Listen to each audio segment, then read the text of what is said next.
This remarkable photograph by Bob Jackson of the Dallas Times-Herald was taken a split second after the shot. Oswald, his face contorted, slumped to the floor. He was sped to the same hospital where President Kennedy died.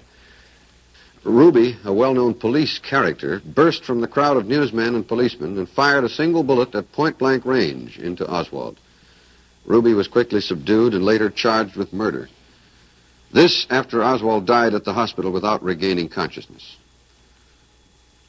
So not long after Jack Ruby shot Lee Harvey Oswald on camera in the basement of Dallas Police Headquarters, a lot of Americans started to have some questions about the Kennedy assassination. It was, you'd have to admit, a pretty extraordinary sequence of events. A lone gunman murders the President of the United States, and then, less than 48 hours later, that lone gunman is himself murdered by another lone gunman. What are the odds of that? So less than a year after the JFK assassination, the Johnson White House released something called the Warren Commission Report. And the report concluded that while their motives remained unclear, both Lee Oswald and Jack Ruby had acted alone. No one helped them. There was no conspiracy of any kind. Case closed. Time to move on. And many Americans did move on. At the time, they had no idea how shoddy and corrupt the Warren Commission was. It would be nearly 50 years before the CIA admitted under duress that, in fact, it had withheld information from investigators about its relationship with Lee Harvey Oswald. But even then, at the time, before that was known, the government's explanation didn't seem entirely plausible, and some people started asking obvious questions about it. It was at that point, as Americans started to doubt the official story, that the term conspiracy theory entered our lexicon. As Professor Lance DeHaven Smith points out in his book on the subject, the term conspiracy theory did not exist as a phrase in everyday American conversation before 1964. In 1964, the year the Warren Commission issued its report, the New York Times published 5 stories in which conspiracy theory appeared. Now today, of course, the term conspiracy theory appears in pretty much every New York Times story about American politics. It's wielded, now as then, as a weapon against anyone who asks questions the government doesn't feel like answering. But despite 60 years of name-calling, those questions have not disappeared. In fact, they have multiplied with time. And here's one of them. In April of 1964, a psychiatrist called Louis Joylan West visited Jack Ruby in his isolation cell in a Dallas jail. According to West's written assessment, he found that Jack Ruby was, quote, technically insane and in need of immediate psychiatric hospitalization. Those are conclusions that, puzzlingly, no one who had spoken to Jack Ruby previously had reached. Ruby had seemed perfectly sane to the people who knew him. Louis Joylan West pronounced him crazy. But what West did not say was that he was working for the CIA at the time. Louis Joylan West was a contract psychiatrist for the spy agency. He was also an expert on mind control and a prominent player in the now infamous MK-Ultra program, in which the CIA gave powerful psychiatric drugs to Americans without their knowledge. So of all the psychiatrists in the world, what in the world was this guy doing in Jack Ruby's prison cell? The media did not seem interested in finding out. In fact, the New York Times, in an extensive 1999 obituary of West, never mentioned the fact that he had worked for the CIA, much less his time in Jack Ruby's cell, which seems relevant. So you can see why non-crazy people would wonder about what really happened, and of course many have wondered.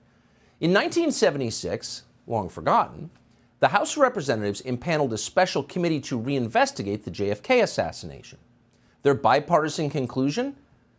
Jack Kennedy was almost certainly murdered as the result of a conspiracy. But the question is, a conspiracy by whom? Well, the obvious suspect would be the CIA. Why else would the agency withhold critical evidence from investigators? Is there a benign explanation for that, for maintaining this level of secrecy for this many years? In 1992, Congress passed the President John F. Kennedy Assassination Records Collection Act.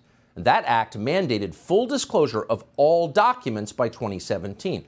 The last administration promised to comply fully with that law, but under intense pressure from CIA Director Mike Pompeo, withheld in the end thousands of pages of CIA documents. Today, this afternoon, the Biden administration did exactly the same thing. That would be thousands of pages of documents after nearly 60 years, after the death of every single person involved. But we still can't see them. Clearly, it's not to protect any person. They're all dead. It's to protect an institution. But why? We spoke to someone who had access to these still hidden CIA documents, a person who was deeply familiar with what they contain. We asked this person directly, did the CIA have a hand in the murder of John F. Kennedy, an American president? And here's the reply we received verbatim. Quote, the answer is yes. I believe they were involved. It's a whole different country from what we thought it was. It's all fake. It's hard to imagine a more jarring response than that. Again, this is not a, quote, conspiracy theorist that we spoke to. Not even close. This is someone with direct knowledge of the information that once again is being withheld from the American public. And the answer we received was unequivocal. Yes, the CIA was involved in the assassination of the president. Now, some people will not be surprised to hear that. They suspected it all along. But no matter how you feel about or what you thought about the Kennedy assassination, pause to consider what this means. It means that within the U.S. government, there are forces wholly beyond democratic control. These forces are more powerful than the elected officials that supposedly oversee them. These forces can affect election outcomes. They can even hide their complicity in the murder of an American president. In other words, they can do pretty much anything they want. They constitute a government within a government, mocking by their very existence the idea of democracy. Americans have trusted their government less with every passing year since the killing of John F. Kennedy. Maybe this is why. And people have known this for a long time. The people who knew would include every director of the CIA since November of 1963. And that list would include Obama's CIA director, John Brennan, one of the most sinister and dishonest figures in American life.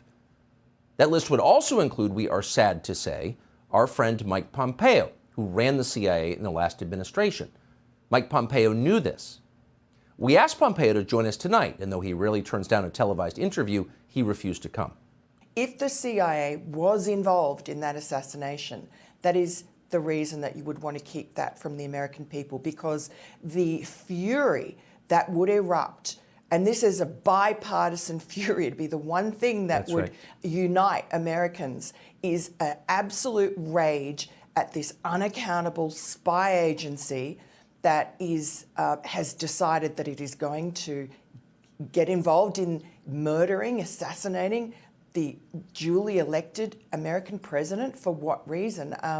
There would be such a clean out of the CIA. I don't know if it would even survive.